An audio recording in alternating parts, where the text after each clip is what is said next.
جگہ جی لگانے کی دنیا نہیں ہے، یہ عبرت کی جا ہے تماشا نہیں ہے۔ ہوئے نامور بے نشاں کیسے کیسے، زمیں کھا گئی نوجواں کیسے کیسے۔ فیصل آباد کا یہ نوجوان ڈور پھرنے سے جاں بحق۔ آصف کی والدہ کی موت مختلف تصاویر کے ساتھ اس لڑکے کی تصویروں کو جوڑا جا رہا ہے۔ اس کے بڑے بھائی کی ہاتھ جوڑ کر لوگوں سے اپیل۔ آج کی ویڈیو میں ہم بات کریں گے محمد آصف اشفاق، جو کہ فیصل آباد کے سمن آباد سے تعلق رکھتا تھا۔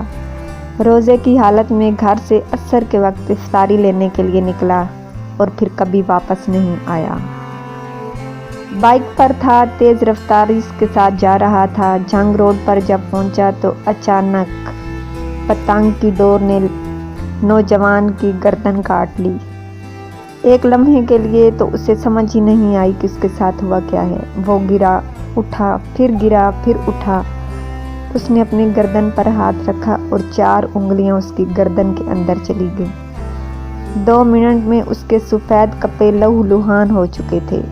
وہ نوجوان سڑک پر تڑپ تڑپ کر جان دے گیا۔ بسنت کے شوق نے ایک اور نوجوان کی جان لے لی۔ تیری ایک پتنگ کے شوق نے میری متاع حیات لوٹ لی۔ ایک ماں کی گود اجڑ گئی، ایک بہن کا بھائی اس سے چھین لیا گیا۔ خواب بن رہی تھی، اس کے خواب کچی کرچی کر دیے گئے، توڑ دیے گئے۔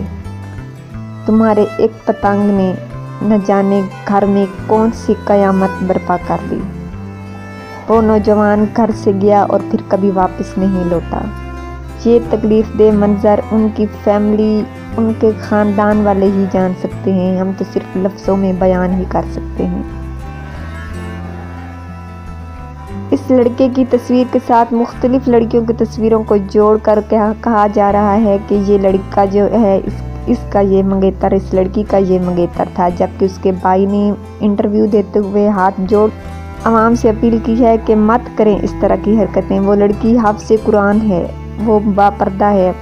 وہ لڑکی ہم نہ کبھی پہلے سوشل میڈیا پر آئی ہے اور نہ وہ کبھی آئے گی۔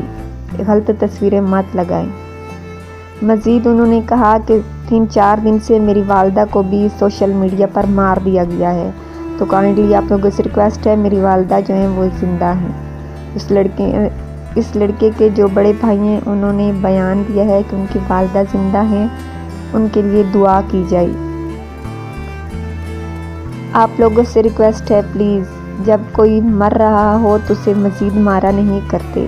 اگر ان کے دکھ کو آپ کم نہیں کر سکتے تو ان کے دکھ کو بڑھائیں بھی مت۔